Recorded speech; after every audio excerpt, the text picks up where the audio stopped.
ძილობაზე, უფრო სწორად ძილის მნიშვნელობაზე ჩვენ სტუმართან ვისაუბრეთ. მით უფრო რომ დღეს მეც კრიპტუნს გამორჩეული სტუმარი ყავს. სიმონ ხეჩინაშვილის საუნივერსიტეტო კლინიკის ეპილეფსიის და ძილის დარღვევების ცენტრის ხელმძღვანელი, მედიცინის მეცნიერებათა დოქტორი პროფესორი ნათია ოკუჭავა.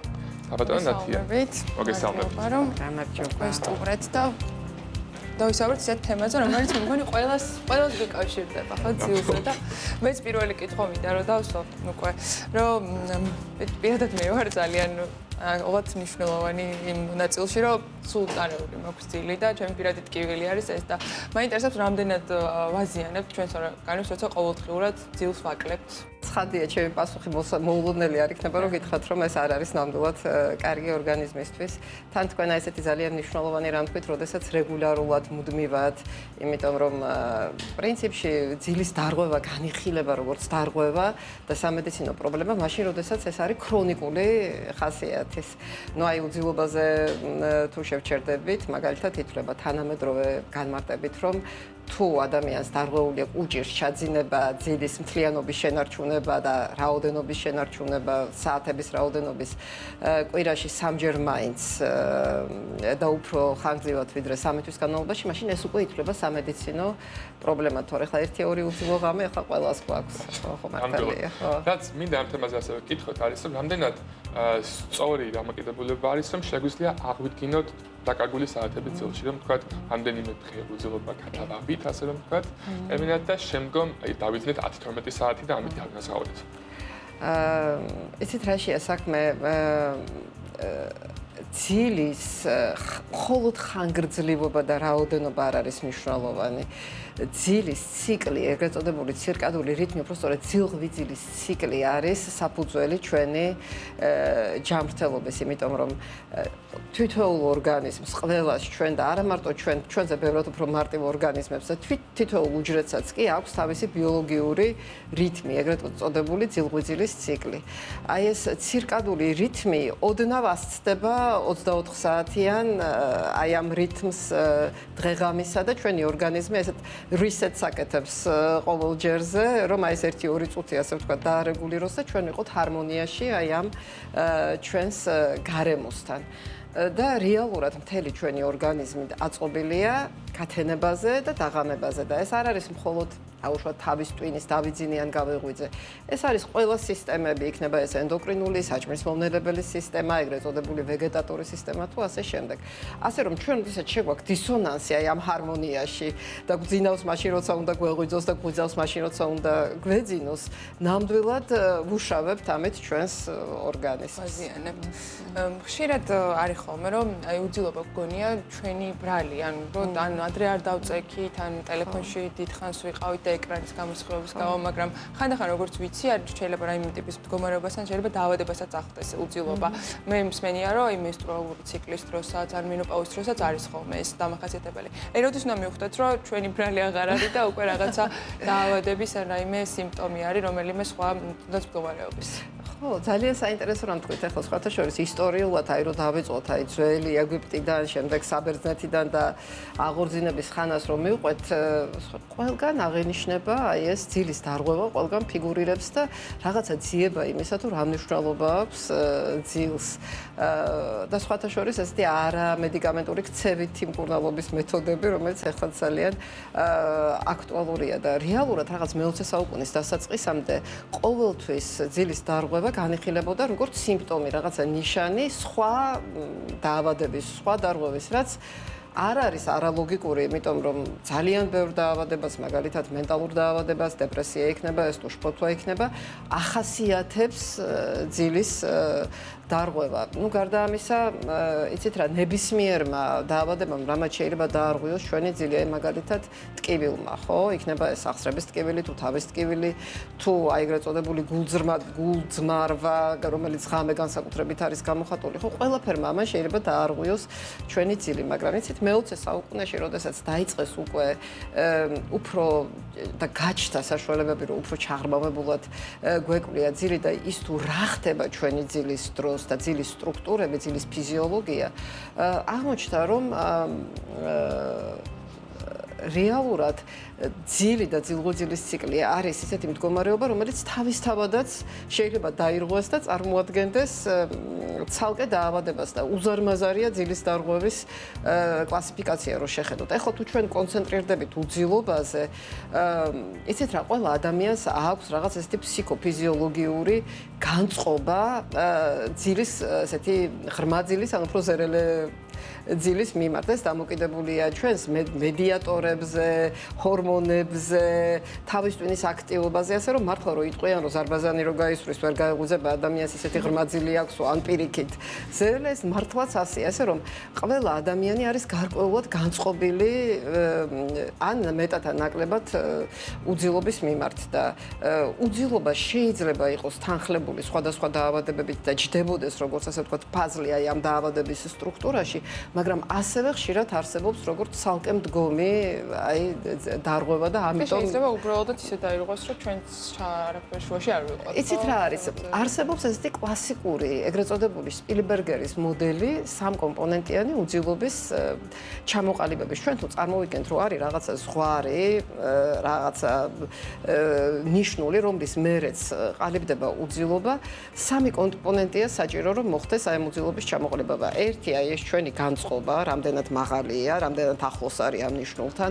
მეორე რაღაცა ფაქტორი, რომელიც არღვევს ჩვენს ცილს. აი მაგალითად, ეს არ არის აუცილებელი იყოს სტრესი. შეიძლება იყოს ძალიან სასიამოვნო სტრესი, აი მაგალითად შეგეძინათ პატარა ბავშვი, შვილი და ღამე აჭმევთ და ამიტომ თქვენ დაგერღვათ ძილია რა.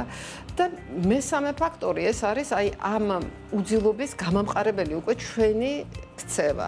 იმიტომ რომ აი გაიარა ამ პერიოდმა ბავშვი გაიზარდა, ღამე კარგად ძინავს, მაგრამ ჩვენ მაინც ვერ გვძინავს. ჩამოგვიყალიბდა უძილობა.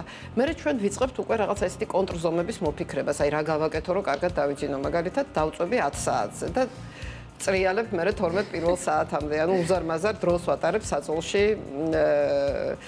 უძილოთ. მიყალიბდება ესეთი სტრესული დამოკიდებულება საძინებელი ოთახის მიმართ. მერე ავიღებ ხელში გაჯეტს და ვცდილობ რომ რაღაცაზე გადავერთო. ეს გაჯეტი კიდევ უფრო ახლო და აი ასეთ მანკიერ წრეს ვაყალიბებთ აი ამ სამი კომპონენტისაგან, რაც იწვევს უკვე აი ამ ჩვენი მდგომარეობის ქრონიზაციას და კლასიკურად უძილობა ითვლება, რომ აი ესე ყალიბდება.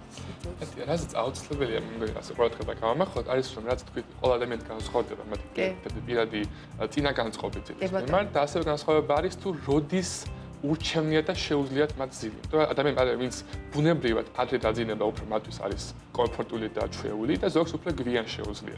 რაც ქმნის ბევრ პრობლემას, ის იქნება სასწავლო პროგრამებში, იქნება სამსახურში, დილით თქვა 9 საათზე მისვლა 8 საათს გაგვიძება, არის თითქმის შეუძლებელი, იმიტომ რომ ბუნებრივად არ ჯდება ადამიანების ცხოვრების სტილში.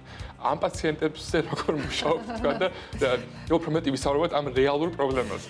არსებობს აი ეს წინასწარ-განწყობა პრედისპოზიცია ბუებზე და ტოროლებზე რო არ ლაპარაკის და საუბარი ნამდვილად არსებობენ ბუები და ტოროლები, ანუ ის ადამიანები, რომლებსაც გადაწეული აქვთ უფრო გვიან აი ეს თავიანთი ჩაძინების დრო და ადამიანები, რომლებსაც უფრო ადრე აქვთ გადმოწეული. სხვათა შორის, აი ვისაც აი უფრო გვიან აქვთ გადაწეული გვიანისკენ აი ეს თავის ჩაძინების დრო ფიზიოლოგიურად, ისინი ძალიან ადვილად მერე უკვე ახდენენ ქცევითათაც აი ამ დროის გადაწევას, ანუ ძალიან მარტივად რო ვთქვათ, ეს ადამიანები უფრო მარტივად არიძინებენ ღამე.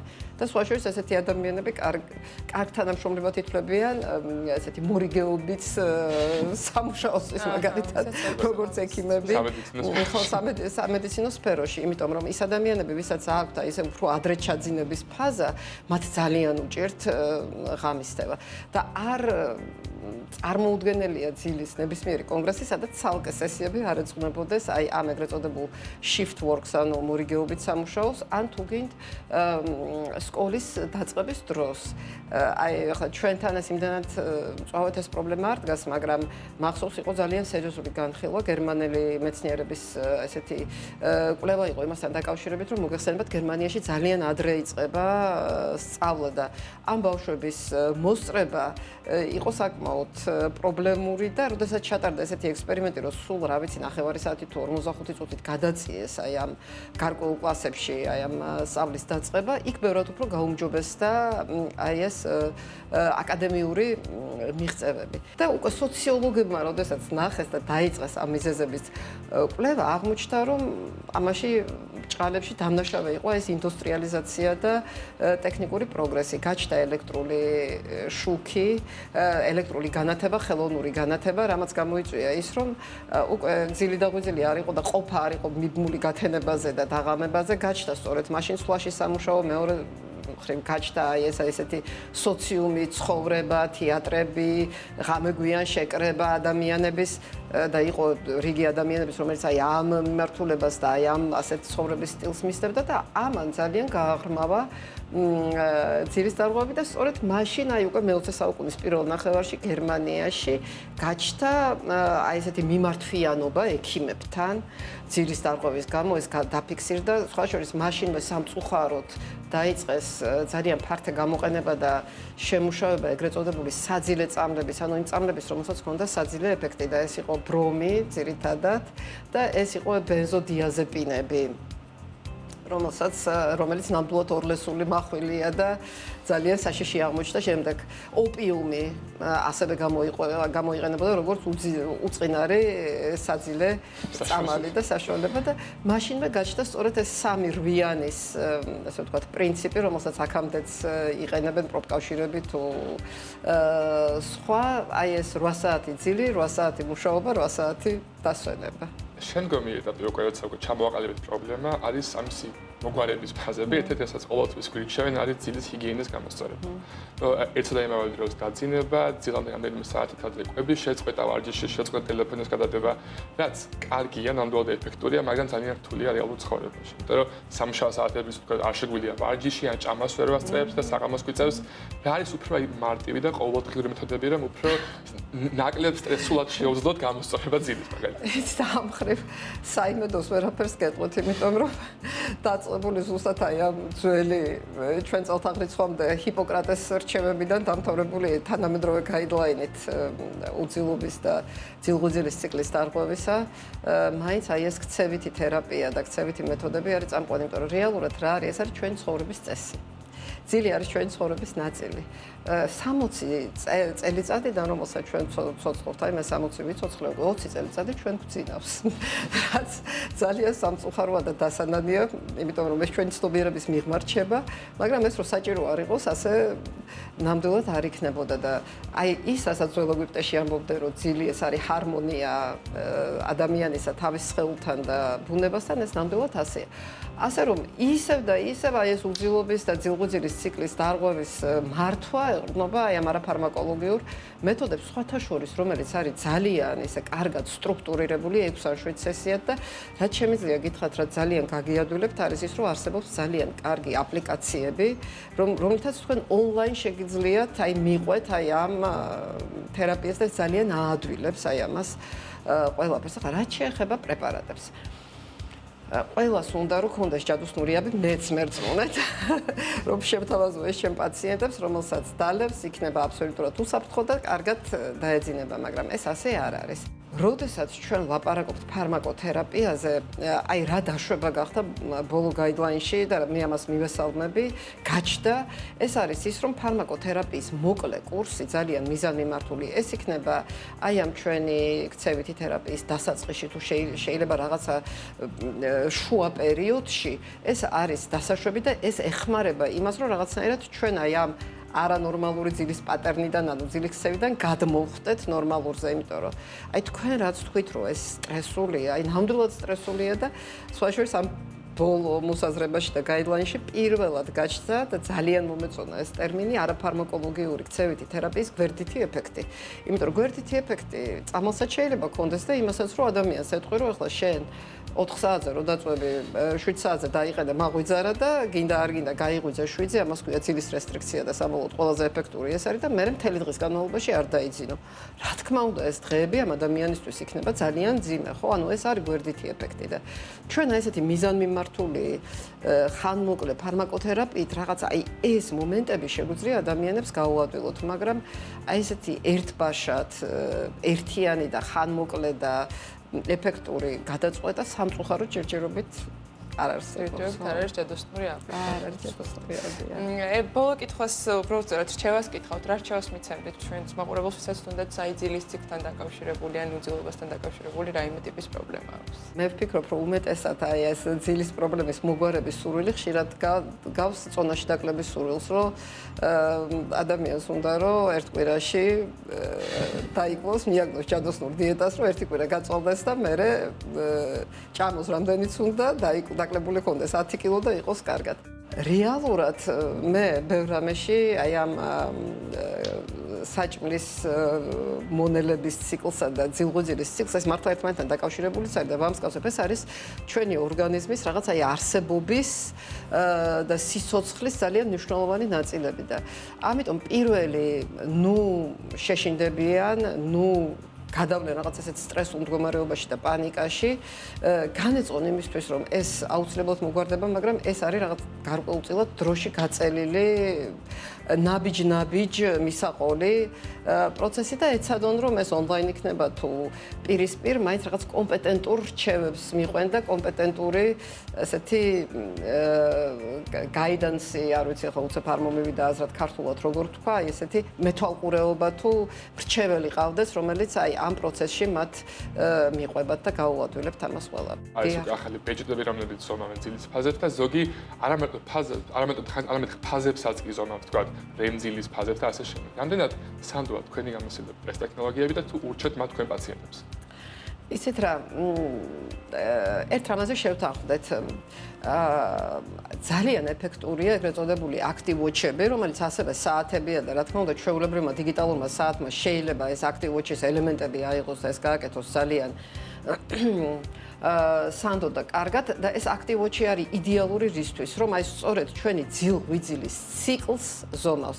უმეტესად ეს active watch-ების ალგორითმი რაზეა აწყობილი? ეს არის აწყობილი სინათლეზე და სიგნალეზე და არის აწყობილი მოძრაობაზე, ანუ ეს არადომინანტურ მაჯაზე კეთდება, ისევე როგორც საათი და როდესაც ჩვენ სრულიად უძრავად ვართ და მოდუნებული ვართ, ამ დროს ჩვენ ან თვლემთ, ან გვძინავს. ხო? ამიტომ ამისთვის საათი არის იდეალური. ახლა რაც შეეხება რემძილს, ნუ რა მეორადად შეიძლება რემძილი გაზომოს ასეთმა საათმა, რაც არ არის სანდო, იმიტომ რომ რემძილის დროს რა ხდება? რემძილის დროს სრული ატონია ვითარდება და თვალის კაკლები მოძრაობს და ამ დროს ენცეფალოგრამაზე ვიწერთ ფაქტიურად ღვიძლს, იმიტომ ერქვა ამას ადრე პარადოქსული ძილი.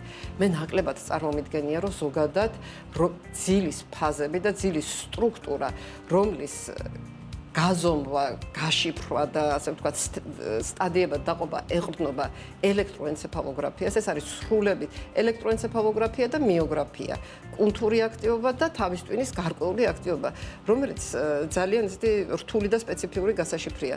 ჩემთვის ძალიან ძნელი წარმოსადგენია რომელიმე საათმა, რომელსაც არავითარი კავშირი არ აქვს თავის ტვინთან და ერთი ელექტროდიც კი არ არის იქ დამაგრებული, შეძლოს ძილის ფაზების განსაზღვრა, ამიტომ ეს ცოტა უფრო მარკეტინგური ხრიკი მგონია. რაც შეეხება აი ამ ციკლს და აი active watch-ის ფუნქციას, წარმომიდგენია, რომ კი ამას ნამდვილად აიღებს თავზე.